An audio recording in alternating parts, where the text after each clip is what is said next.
Heisenberg uncertainty principle. The physicist Werner Heisenberg developed the Heisenberg uncertainty principle, which says that when measuring the physical state of a quantum system, there's a fundamental limit to the amount of precision that can be achieved. For example, the more precisely you measure the momentum of a particle, the less precise your measurement of its position.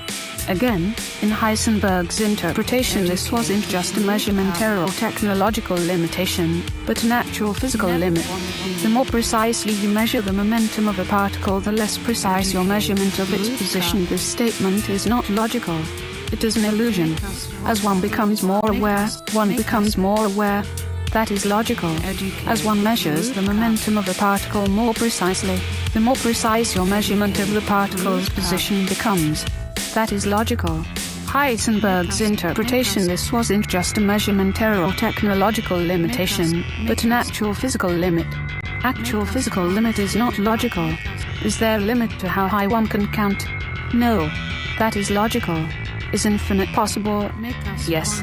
That is logical. Are there things that are not limited? Yes. That is logical. Measuring the physical state of a quantum system, there's a fundamental limit to the amount of precision that can be achieved. There's a fundamental limit. This is illogical or unknown. It is saying there is a fundamental limit. That is saying it is a fact. There is a limit. That is a huge red flag. So, in this principle or belief, there are two red flags, or indications of non-logic or illogical or false. Logic is true, illogic is false. The more precisely you measure the momentum of a particle, the less precise your measurement of its position. This statement is based in part on the assumption that when measuring the nucleus of a particle at a subatomic level, the position of the nucleus vibrates, giving the illusion or perception that the position of the nucleus is harder to determine. So that statement in bold is based, in part, that the above statement is fact. One must be very careful about determining what is a fact and what appears to be a fact. What appears to be fact may only be an illusion. So in order to prove this principle true or logical, it is important to establish this statement is indeed fact or logical or true.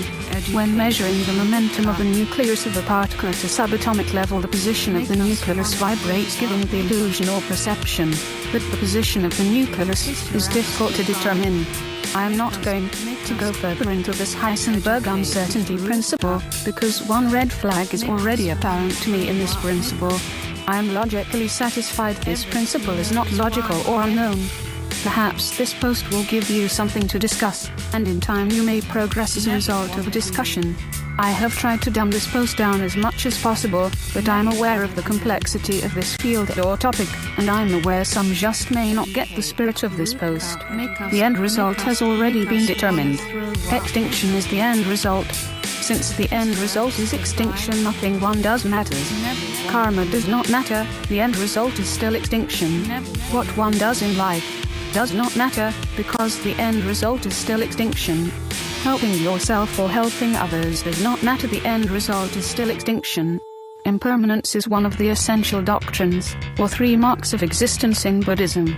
The term expresses the Buddhist notion that every conditioned existence, without exception, is inconstant and in flux, even gods.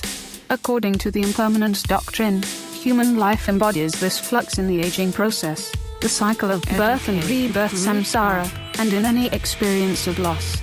The doctrine further asserts that, because things are impermanent, attachment to them is futile, and leads to suffering, dukkha. Under the impermanence doctrine, all compounded and constructed things and states are impermanent. Buddhists hold that the only true end of impermanence is nirvana, the reality that knows no change, decay or death. Nirvana is impossible or illogical. Nature will never allow a true vacuum. Impermanence is permanent. Extinction is already determined. Nirvana or reality that knows no change would hinder extinction or eliminate extinction. Nirvana is not logical or true. Nirvana cannot cancel out extinction. Extinction cancels out the possibility of nirvana. Nature cancels out the possibility of nirvana. Nature eliminates the possibility of a true vacuum. Nirvana or reality that knows no change is true stagnation. Extinction is not possible in true stagnation. Extinction relies on progression. Nirvana is a delusion or illogical. Impermanence or extinction through progression is true or logical or reality. Impermanence and nirvana is impossible, or not logical, or false or not a reality. Impermanence is logical. Nirvana is not logical. Nirvana is only logical if reality is a true vacuum. Physics equals someone makes a math equation, the illusion math changes. Someone makes a theory, the illusion understanding changes. Someone proves something, the illusion understanding everything changes. It is an infinite cycle, and it will never stop, and it will never go anywhere. I am attempting to stop this infinite cycle. But if you do not even believe you are in an infinite cycle, you will remain in it. I am not mindful if you remain in an infinite cycle. I am only mindful with suggesting to you, you are in an infinite cycle.